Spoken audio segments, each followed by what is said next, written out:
दोस्तों नमस्कार, स्वागत है आपके अपनी यूट्यूब चैनल एग्रोटेक स्टडी में। और दोस्तों मैं हूं अरविंद यादव। दोस्तों फिर मैं हाजिर हूं एग्रीकल्चर कंपटीशन की क्लास लेकर। दोस्तों अगर आप कर रहे हैं किसी भी एग्रीकल्चर कंपटीशन एग्ज़ाम की तैयारी, तो दोस्तों आप के लिए यह वीडियो बहुत ही महत्वपूर्ण। दोस्तों आज फिर हम लेकर आए हैं पार्ट 2 जनरल एग्रीकल्चर, यानी आपके सामान्य कृषि से संबंधित जो भी क्वेश्चन बनते हैं इस वीडियो के अंतर्गत हम लेके आए।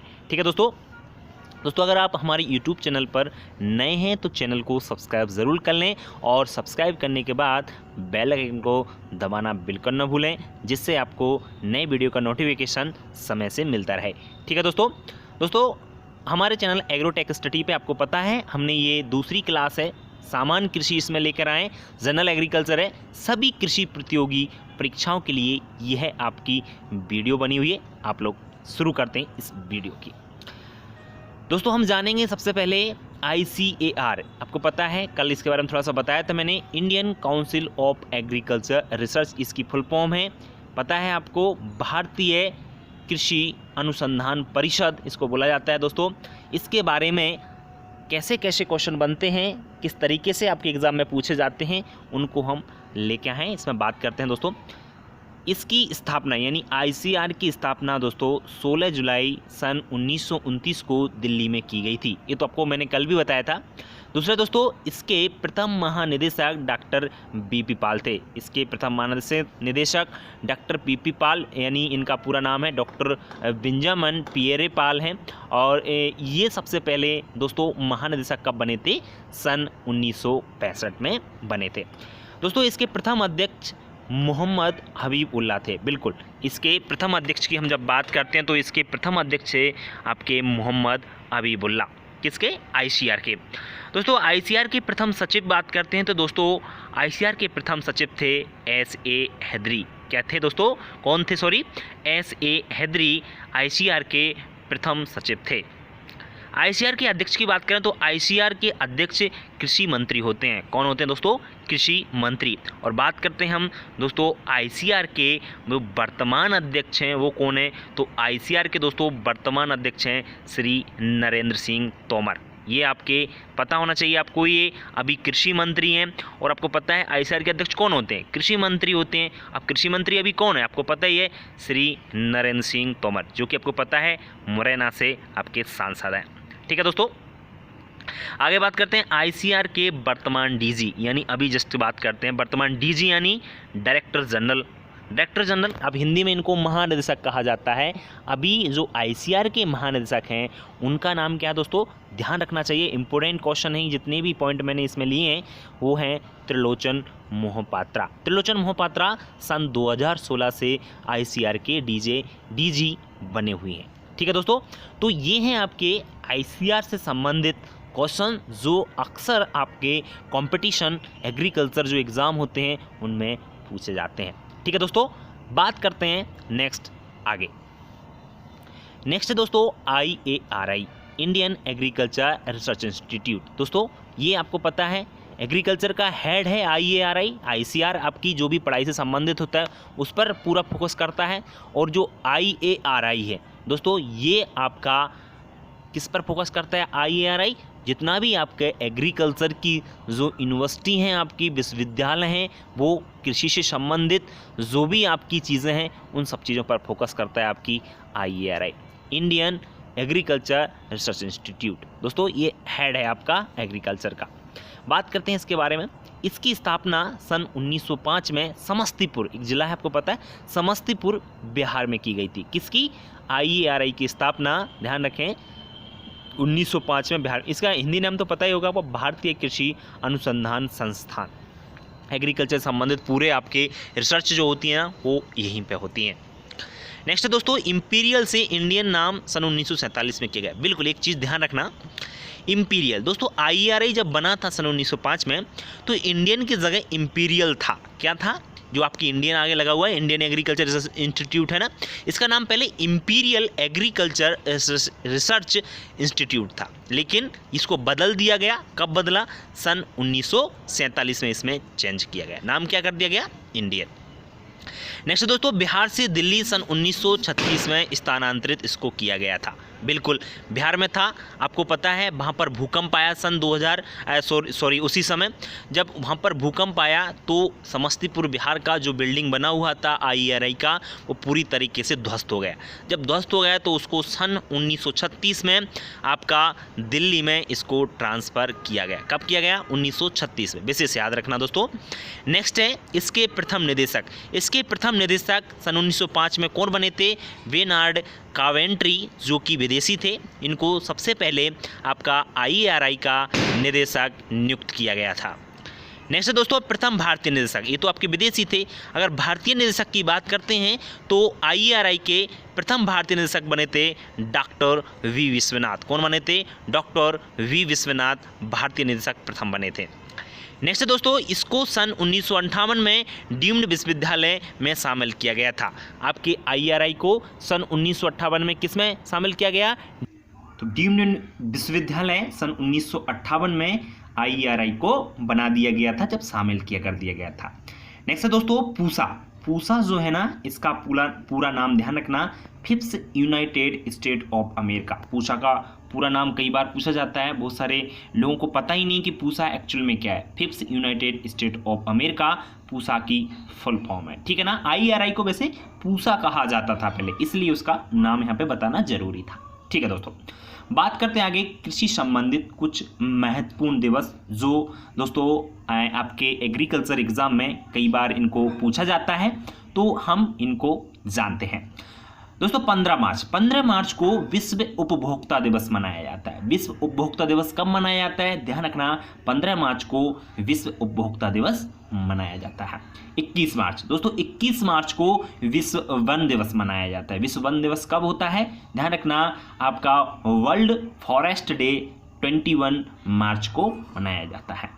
नेक्स्ट दोस्तों, 5 जून, ये तो आप इससे अच्छी तरह के परिचित होंगे।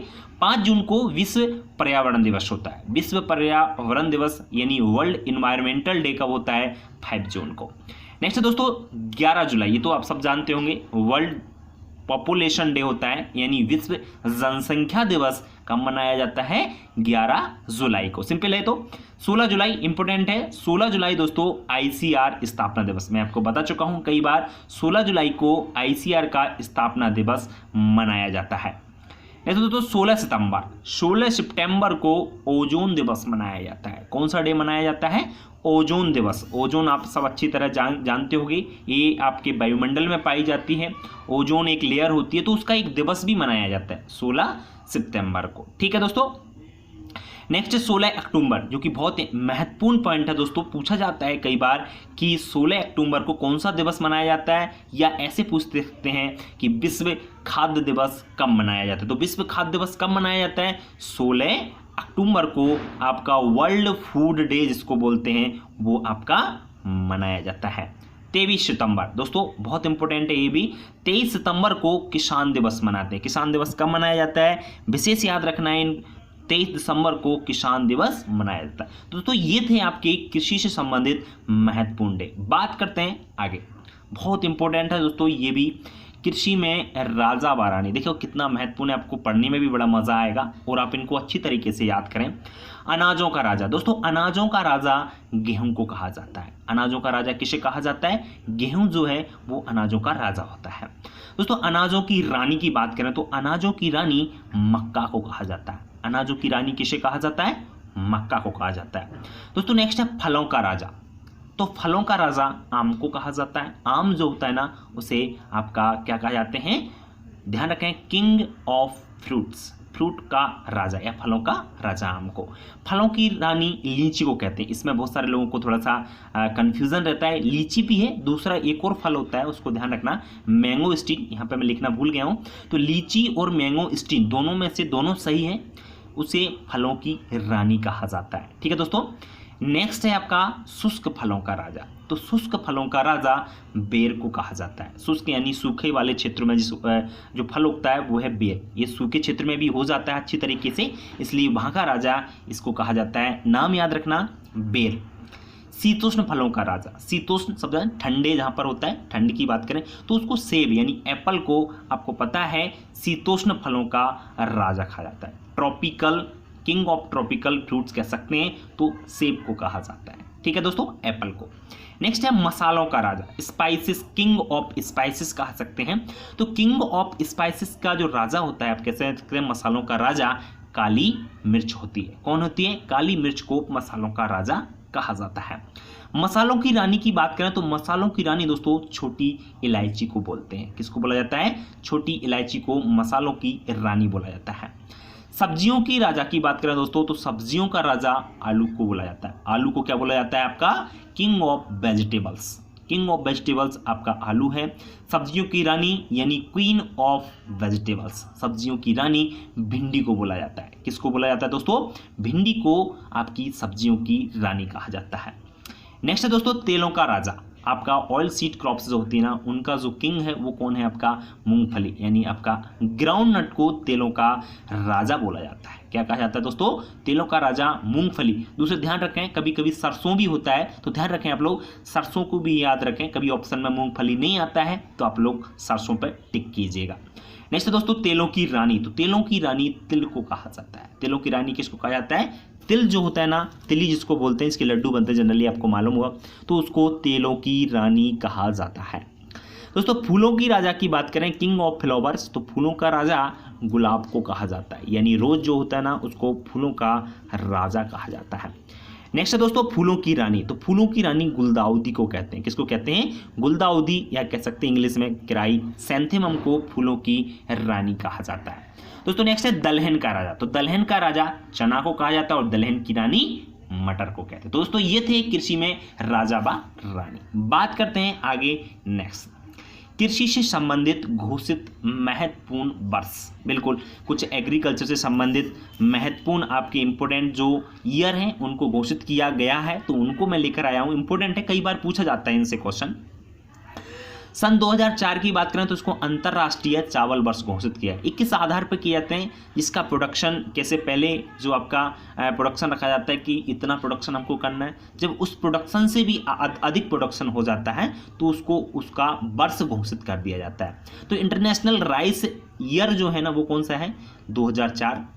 2006 को दोस्तों अंतर्राष्ट्रीय मरुस्थल वर्ष घोषित किया। मरुस्थल तो जानते होंगे आप लोग, जो आपका राजस्थान में मरुस्थल है ना, मरुस्थल जहाँ पर बालू सबसे ज़्यादा पाई जाती है, वो मरुस्थल वर्ष घोषित किया गया है सन 2006 को।